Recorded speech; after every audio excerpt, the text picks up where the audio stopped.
बच्चे को पैदा करने के लिए गर्भ की आवश्यकता होती है, यूट्रस चाहिए होता है और यूट्रस केवल माँ के पास, स्त्री के पास होता है। इसलिए समझ में आता है कि केवल माँ बच्चे को जन्म दे सकती है। लेकिन डायपर बदलने के लिए, बच्चे के दूध की बोतल तैयार करने के लिए, बच्चे को स्कूल भेजने के लिए, बच्चे को खाना खिलाने के लिए किसी यूट्रस की, किसी गर्भाशय की जरूरत नहीं है। फिर ये क्यों हमारे समाज में केवल माँ की जिम्मेदारी होती है, पिता की जिम्मेदारी क्यों नहीं होती? सवाल ये नहीं है कि माँ ये सब क्यों करती है, सवाल ये है कि पिता ये सब क्यों नहीं करता। और आपको समझना पड़ेगा कि हमारे समाज में ये समस्या व्यवहार की समस्या नहीं है, ये स्ट्रक्चरल समस्या है। हमारे समाज में ऐसे पिताओं का मजाक उड़ाया जाता है जो इनमें से कुछ काम करते हैं। पूरी दुनिया में ऐसा हो, ऐसा जरूरी नहीं है। दूसरे देशों में आप देखेंगे कि पिता ये सब काम करते हैं, केयर गिविंग भूमिका में होते हैं, और केयर गिवर होना वहां केवल मां की जिम्मेदारी नहीं है, और वहां उनका उपहास नहीं उड़ाया जाता। यह समस्या स्ट्रक्चरल है और इस स्ट्रक्चरल समस्या को स्ट्रक्चरली सॉल्व करने की जरूरत है। हमारे यहाँ पैटर्निटी लीव का मजाक उड़ाया जाता है, जबकि पैटर्निटी लीव की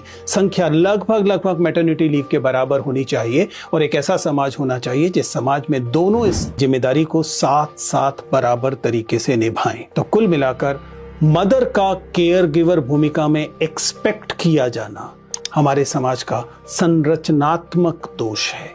इसे दूर किए बिना आप किसी बराबरी, किसी इक्विटी की अपेक्षा नहीं कर सकते।